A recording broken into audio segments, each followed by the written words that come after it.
So it's been a really fascinating week this week.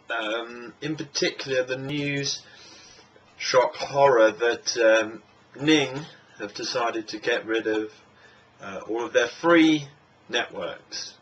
Wow. This takes me back about 18 months to a whole host of emails I was writing and sending to the guys at Ning when, out of the blue, as they do, Ning just decided to stop source code access and launch a whole new way of working on a whim, which basically did the opposite. At the time, 18 months ago, they basically decided they were going to support all the free networks and just encourage people to create more and more networks and really piss off all of the premium network owners and people with a little bit more sort of coding skill, design skill that really wanted to take the Ning platform and actually make it work better for themselves and their own community. So they did that then, and this week they basically announced that they were going the opposite way. So in 90 days, the new CEO of Ning announced that they'll be wiping out free networks.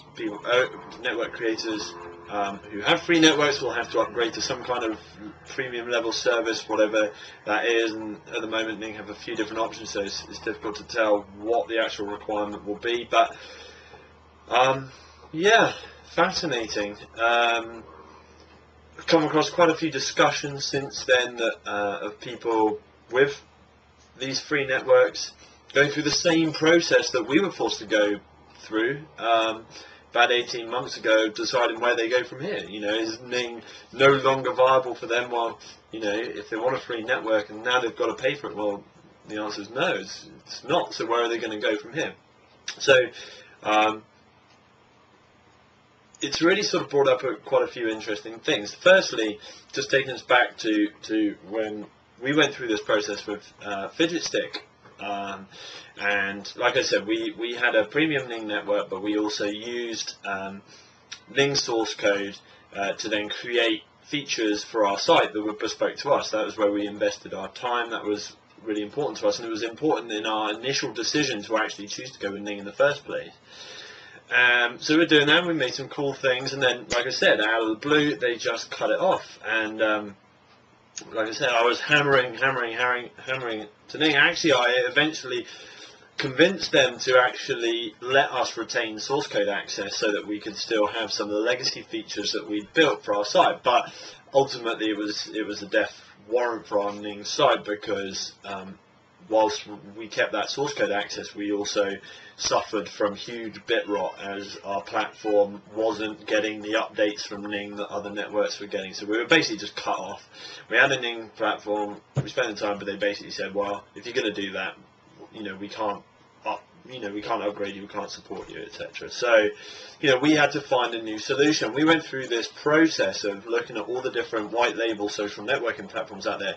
And the reason we did that is the same reason a lot of people do, is that there are so many out there available, so many platforms. What's the sense in reinventing the wheel? It makes no sense. And the thing that was great about Ning at the time, and the solution that we've come up with since, is that you need something where you can take that initial platform, you can have some degree of ownership over it, and the flexibility to then invest your time, your resources, your money, the people, the skills that you have in creating the things that actually differentiate your community from all of the others, all the other free Ning platforms, all the others that are out there. So, that was what we did. We went through this process, went through a whole list of providers out there, and it's amazing now these people are going through the same process again. How that list has grown. How easy and accessible it is to actually create a community. I mean, I've got a list here going on a discussion on the Ning directory.ning.com, which is kind of a bit of a home for network creators. I'm just reading down a list here of the different platforms that are available.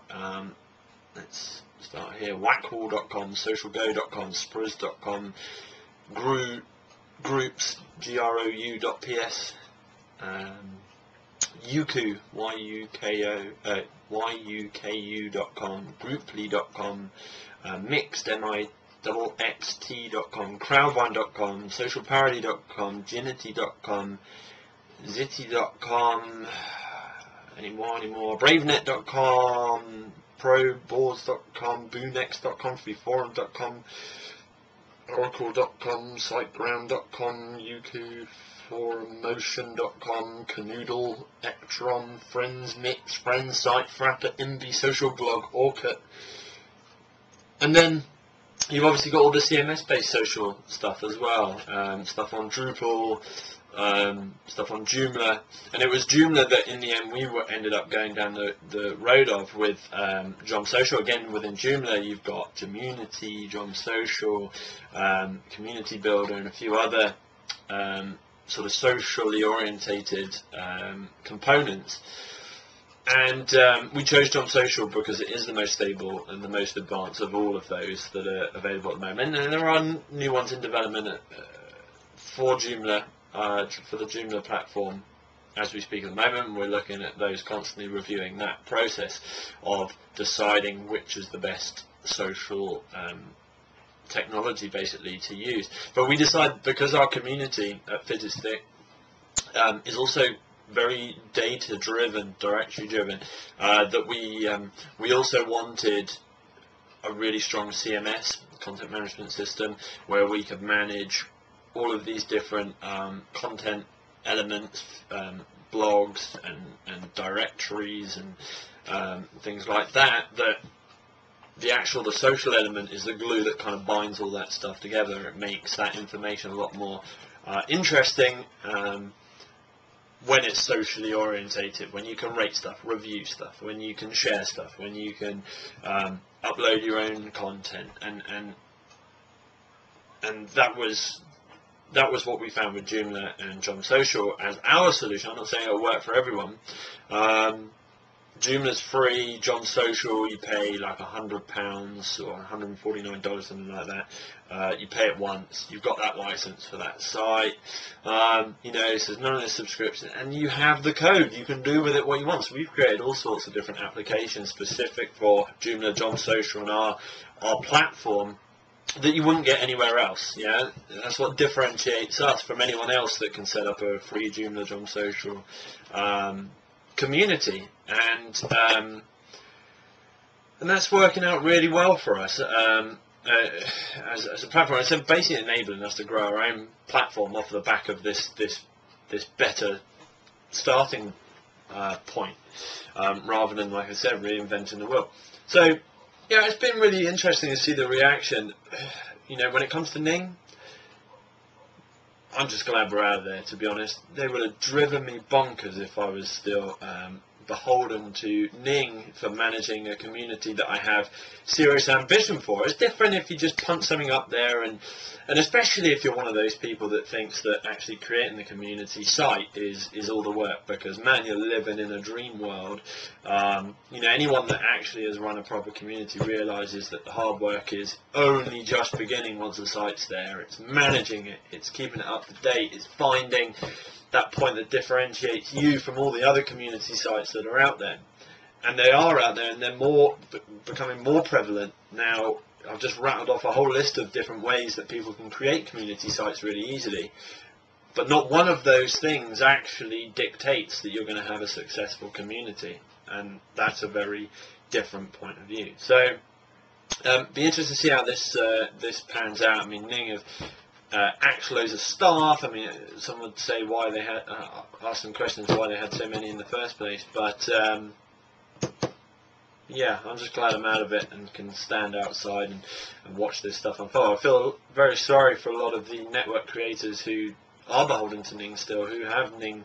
I still have a couple of Ning sites, not ones that, you know, I really have great commercial aspirations for, more hobby things.